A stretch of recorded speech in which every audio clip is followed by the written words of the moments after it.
C എയും S I ഒക്കെ എന്നെ വിളിച്ചിട്ട് വണ്ടി നമ്പർ കാര്യങ്ങൾ ഫ്ലാറ്റ് ഉണ്ടോ, അദ്ദേഹത്തിന് എവിടെയൊക്കെ പ്രോപ്പർട്ടി ഉണ്ടെന്ന കാര്യങ്ങളൊക്കെ എനിക്കറിയുന്ന കാര്യങ്ങളൊക്കെ എന്നോട് ചോദിക്കുന്നുണ്ട്.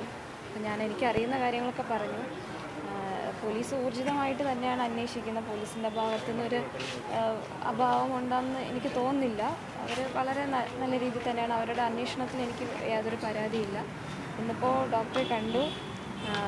ഫ്രാക്ചറൊന്നുമില്ല, വേറെ കുഴപ്പമൊന്നുമില്ല. ബ്രസ്റ്റ് ഫീഡ് ചെയ്യുന്നതുകൊണ്ട് അവർക്ക് ഡോസ് കൂടിയ മരുന്ന് എനിക്ക് തരാൻ പറ്റില്ല. നല്ല പെയിനുണ്ട്, സംസാരിക്കാൻ നല്ല ബുദ്ധിമുട്ടുണ്ട്. എന്തായാലും പോലീസിൻ്റെ അന്വേഷണത്തിൽ ഞാൻ സാറ്റിസ്ഫൈഡ് ആണ്. എത്രയും പെട്ടെന്ന് പ്രതിയെ പിടിക്കുമെന്ന് തന്നെയാണ്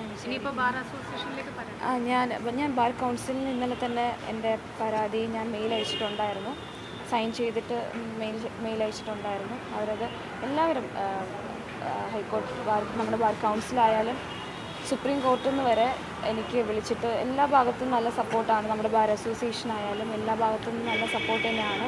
ഇനി ബാർ അസോസിയേഷനിൽ പോകുന്നുണ്ട്. എൻ്റെ റിട്ടേൺ കംപ്ലയിൻറ്റ് ബാർ അസോസിയേഷനിൽ കൊടുക്കണം.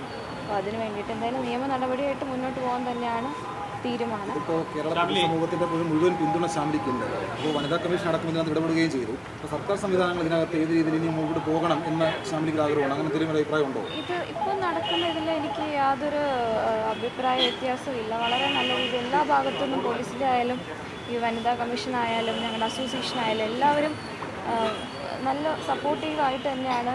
എത്രയും പെട്ടെന്ന് നീതി കിട്ടണം എന്നുള്ള രീതിയിൽ തന്നെയാണ് അവർ ഓരോ കാര്യങ്ങളും ചെയ്യുന്നത്. ഇപ്പോഴും എനിക്ക് ഒത്തിരി കോൾസ് ഇങ്ങനെ വന്നുകൊണ്ടിരിക്കുകയാണ്. എല്ലാവരോടും നന്ദിയുണ്ട്. എൻ്റെ കൂടെ നിൽക്കുന്ന എല്ലാവരോടും നന്ദിയുണ്ട്.